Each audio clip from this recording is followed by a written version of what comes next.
For many people in Everett, the resignations of a city councilor and the mayor's spokesperson after they were caught saying and sharing racist messages were a long time coming. But there's more work to be done, according to hundreds of high school students who walked out of class in protest yesterday. I'm so glad that these people are out because they should have been out a long time ago.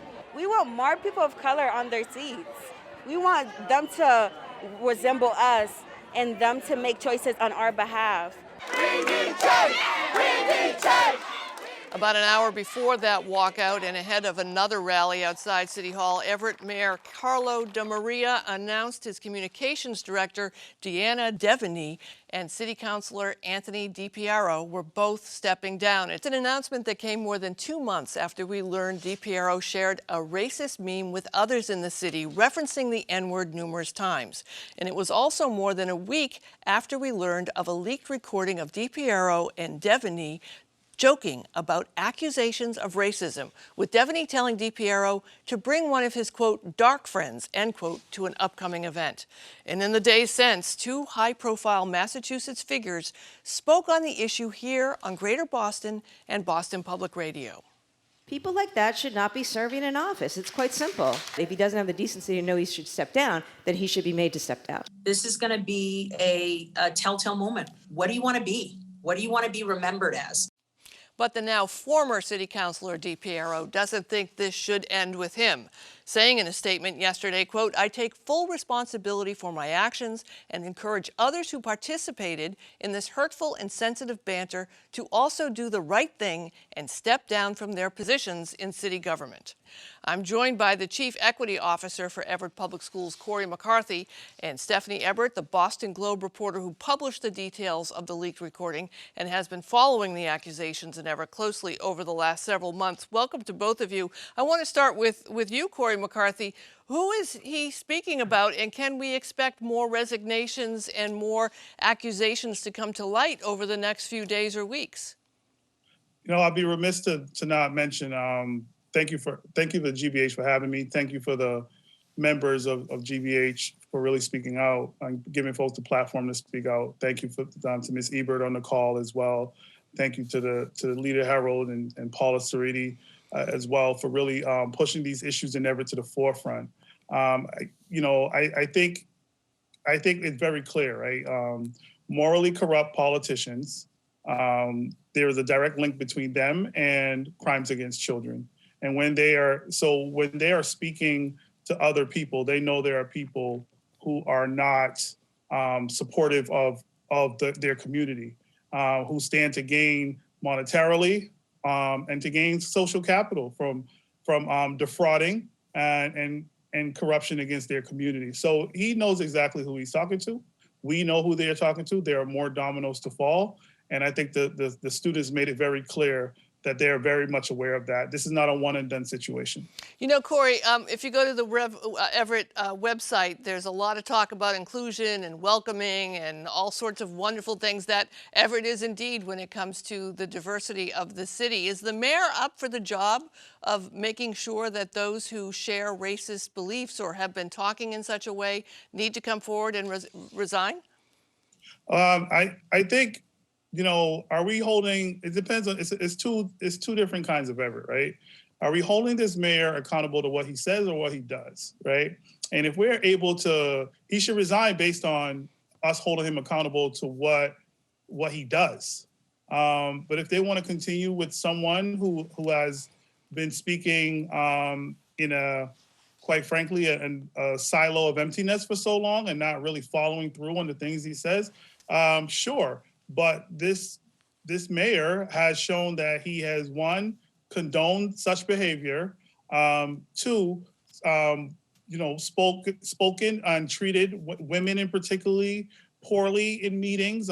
With example of Girly Adrian, no one really speaks to his moral character of being someone of a high character. And none of the kids, quite frankly, who walked out yesterday are running around saying this guy should be their role model. I remember growing up and I was like, hey, Mayor Flynn, you're a really good guy in Boston. You know, we saw what Menina was able to give to folks. And then we have this person who employs his cousin and employs other mob style like politicians in his town.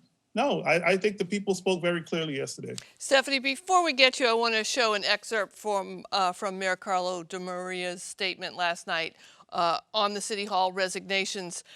He said, quote, "I believe that these steps are essential for Everett to move forward. It is critical for residents to know that we maintain our commitment to engage, educate, and elevate those who live and work here to ensure that Everett is a community where everyone feels embraced." Important to note that he won a hard battle to be reelected, I believe it was 6th term in Everett, certainly a very popular mayor. What are you hearing about the fallout from these conversations from two people who were very close to him?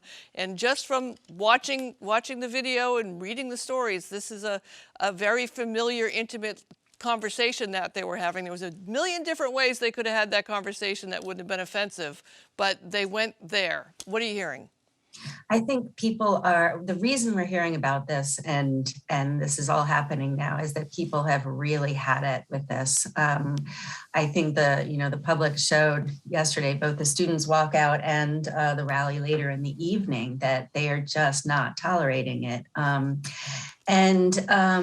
It was disappointing to see that it took so long for a reaction like this to happen, because I think it did kind of amp things up over time. People were feeling disrespected and unheard. That a lot of people were standing up at public meetings.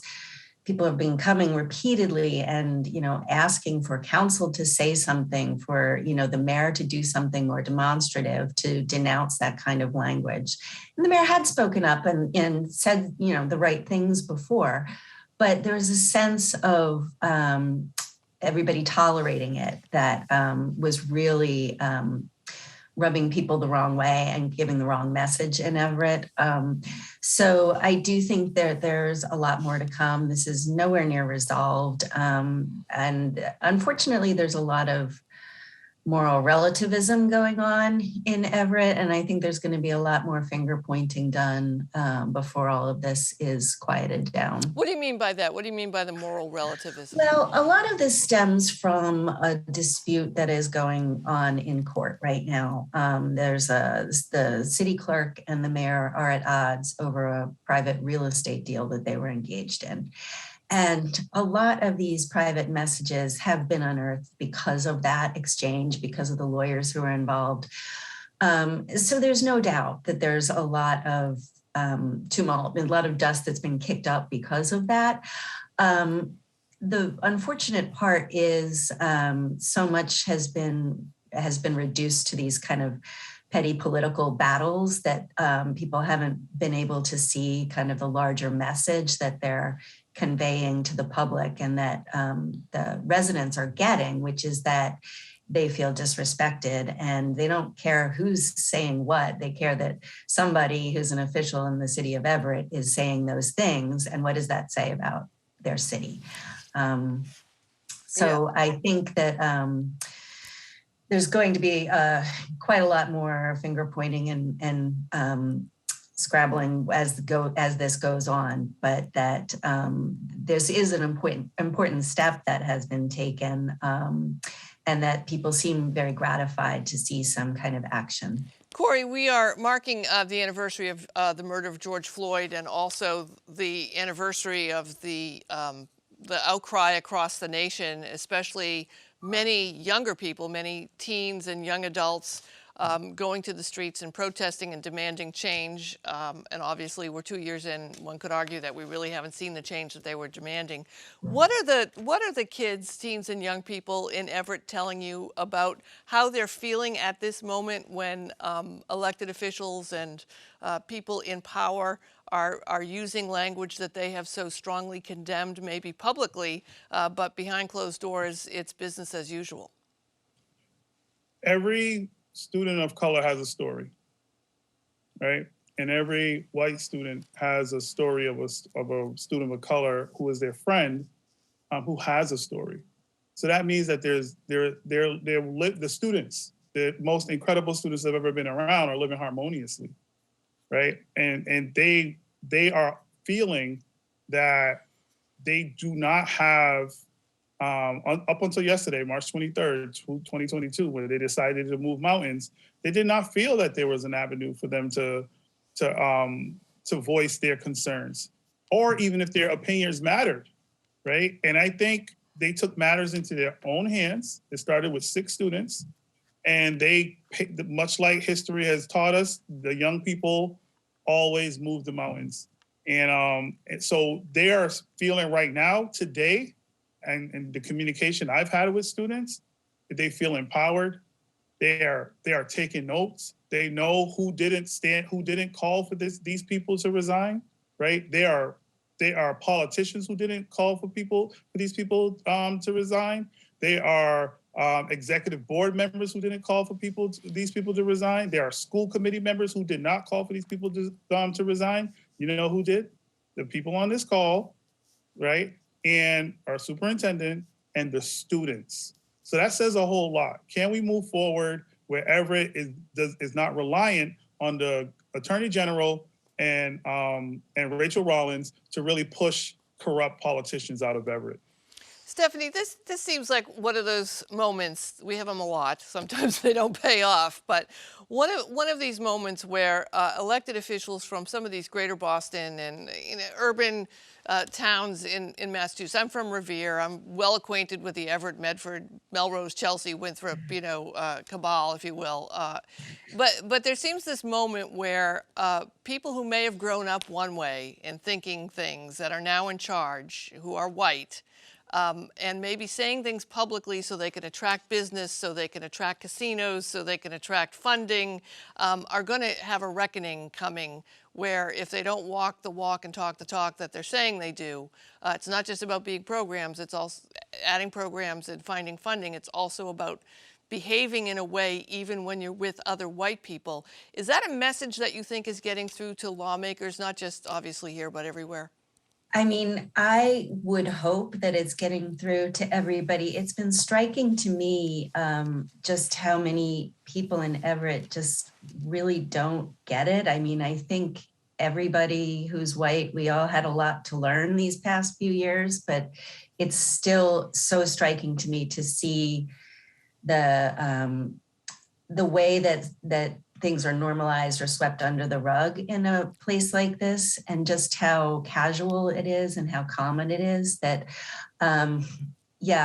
lip service is generous, I would think. That and it's not just Everett, it's other places as well that I've looked at.